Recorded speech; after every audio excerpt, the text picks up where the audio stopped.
morning, good afternoon, good evening. So guys, yun. Nagbabalik. Kumusta po? So yan, 9 o'clock ng gabi dito sa Canada. Sa Luke. Mataas pa ang araw. Actually, it's going to look like sunset. Gonna be like 10 p.m. till 10:30. Yan, ganyan. So, nag-walking lang. So, done with my dinner. Dito tayo sa gilid. Ang apartment. So, yan guys. Lapit lang kami sa grocery. Mga establishment. So, maglalakad ako papunta sa aming recreation. So, yan. Jogging ko na. Ay, may daanan pala yung mga ali. Kumusta naman kayo? Grabe, no? Nakatawa ako pag summer talaga. Late. Tapos pag winter naman, mabilis. Parang 5 p.m. pa lang. Madilim naman na. So, ngayon, almost hanggang 11. Yun. Yung parang 6 p.m. pa lang dito. Ayun, parang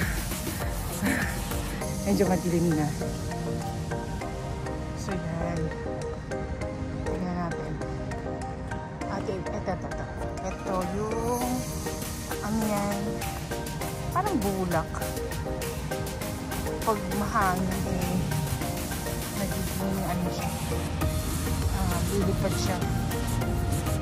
Tapos ang daming white sa paligiran. Tawid tayo. Wait lang guys, tatawid lang ako. So yan, nakatawid na ako. Wala pala akong dalang eco box.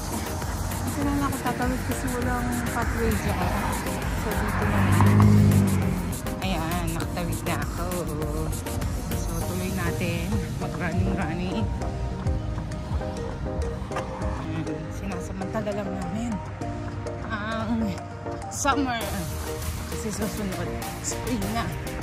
Actually, tagal-tagal pa naman. Hanggang August pa kami. Sunny na pa. Magkakap pa kami ng August. Kasi pagdating ng winter, kulong na naman tayo sa bahay. Work bahay na naman. Tapos pag mag-grocery, lalabas na papadali. Kasi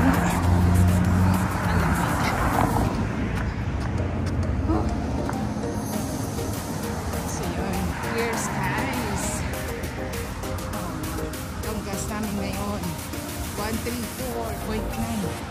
Tumaas na isang araw 116, 117. Ayan, dyan ako nagka-car wash sa may ESO. Yun.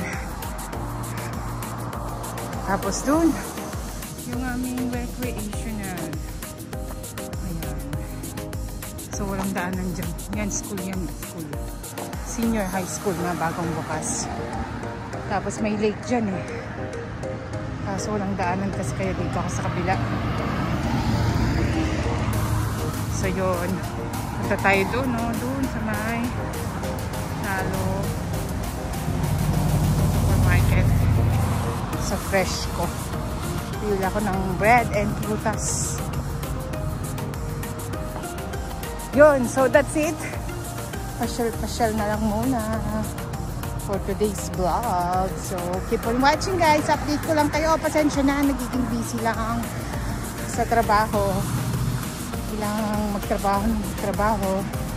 Kasi ang daming bayarin dito sa Canada. Ayun. Ay, ito may shortcut pala. So, thank you for watching and see you next time guys. Bye everyone.